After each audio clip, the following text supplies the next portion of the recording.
Welcome to my YouTube channel student academy को स्वागत करुच्च। प्रथम थर पर चैनल को विजिट करता चैनल को सब्सक्राइब करना आज ही चैनल को सब्सक्राइब कर दिंतु। ये लाटेस्ट अपडेट सर्वप्रथम पाइबे। वीडियो जब भल लगी था लाइक करदे, सहित अधिक अधिक मात्रा सेयार करदे जमी समस्त पाखे भिडियोटी पहुँच पार। पाखे बेल आइकन को दबी ऑल नोटिफिकेशन ऑन करदे जहाँकि फल समस्त नुआ नुआ अपडेट सर्वप्रथम पाइपर। देखो जो ओटीटी एग्जाम आपणकर आउ देवाक पड़ो ना ओटीटी एग्जाम जो थी कि एथर समस्ते पास आपणकर जिते सब पिला अच्छा समस्ते एथरक आपणकर पास कर जिते सब कैंडिडेट अच्छा कि हाईकोर्ट राय उपरे आपणकर जहाँकि खूब शीघ्र समाधान होगा जाऊँगी जो थी कि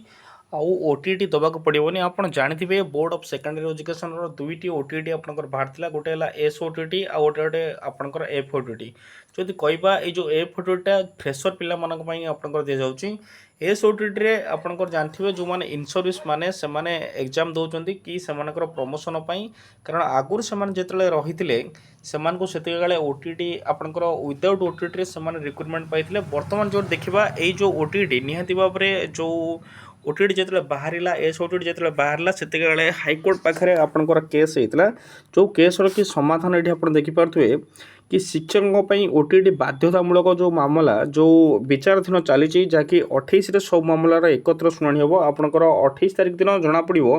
कि ओटीटी आउ जो एस ओटीटी जो आप दौरान एस ओटीटी आउ आप देवे कि नदेवे केवल 28 तारिख दिन फाइनाल हम। सहित ये आप देखिपे कि प्रत्येक शिक्षकों को शिक्षकता करने को हेले Odisha teacher eligibility test pass करा पड़ो। आप जानते जिते सब शिक्षकों को टीचरशिप करें ओटीटी निहाती भाव पास करा पड़ो। एने राज्य सरकार पक्षर प्रत्येक शिक्षक को ओटीटी देवाक बाध्यता कर विरोध कर रुजु मामला शुणी हाईकोर्ट आसंता अक्टोबर 28 तारिख धार्य कर आपणकर ये जो बाध्यतामूलक कराई जो मानक विदाउट ओटीटी रे आपन रखिथिले सेमान को गवर्नमेंट पुणी थे आपणकर मैंडेटरी कला कि ओटीटी पास न कले सेमान प्रमोशन नहीं जहाँकि फल यही जो रूल आसला से रूल को हाईकोर्ट आगे आपणकर हाईकोर्ट रे मामला शुणाणी आपणकर चलछि बा रुजु मामला होइछि ताहा अक्टोबर 28 तारिख दिन धार्य रहिबो। सही दिन यही ओटीटी को चैलेंज करी रुजु होइतबा अन्य समस्त मामला आउ सहित ओटीटी मामला आउ जो अलगा सब अच्छी जो आपणकर जो मार्क आपणकर कमेबा ता सहित अलगा जहाँ भी अच्छी सब आप शुणी हम अक्टोबर 28 तारिख दिन। राजश्री महापात्र पक्षर आगत मामला शुणी करी हाईकोर्ट मुख्य विचारपति जे कि रहिले जस्टिस हरीश टंडन एवं जस्टिस एम.एस. रमण को नहीं गठित खंडपीठ ये आदेश देते 28 तारिख दिन शुणी हम। आवेदनकारिणी शिक्षयित्री जी की पिटिशन दर्शाई जे 2009 मसीह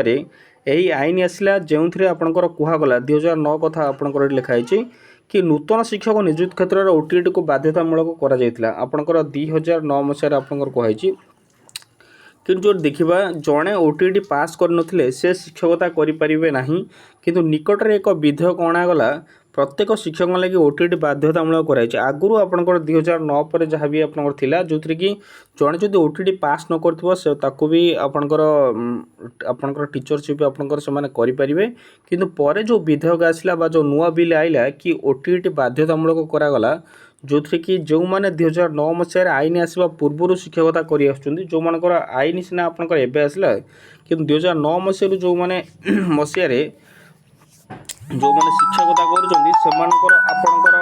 कर जो परीक्षा देवाक पड़ो बोली कहुला ए आवेदनकारिणी पक्षर दर्शाई जे आईन लागू हवा परठू नूतन शिक्षक नियुक्ति क्षेत्र में यार लागू करा कथा आपंकर नूतन शिक्षक जो मैंने नियुक्त पाँच से भी ओटीटी आपंकर पूर्व देवाक पड़ो किंतु आईन लागू हवा पूर्व समय यह किपर लागू कर प्रश्न उठुची किंतु आईन जिते लागू हो सारी ता पूर्वर केमिति ये आपनकर लागू करा जिते आपन कहले कि बिना ओटीटी रे आपनकर पास करा पास बिना ओटीटी आप रिक्रुटमेंट पाइबे किंतु रिक्रुटमेंट पाई चाकरी जिते रेगुलर है पुणी थे ओटीटी देवे यहाँ केमी आपन हाईकोर्ट आवेदनकारिणी यही मामला सह अन्य समस्त मामला एकत्र शुणाणी निर्देश देते। आवेदनकारिणी पक्षर आईनजीवी करुणाकर रथ मामला परिचालन आपंकर 28 तारिख दिन आपंकर जना पड़ो कि आपण जो एस ओटीटी आपंकर दौरान एस ओटीटी आप देवे कि ना आपंकर 28 तारिख ही आपंकर फाइनाल हम किंतु एफ ओटीटी फ्रेशर पिलांग जो ओटीटी अच्छी से आपंकर चलो कि जो देखा जो इन सर्विस जो ओटीटी आप दौरान से आपंकर कौन हम 28 तारिख दिन जना पड़ो। एति इनफॉरमेशन। Thank you.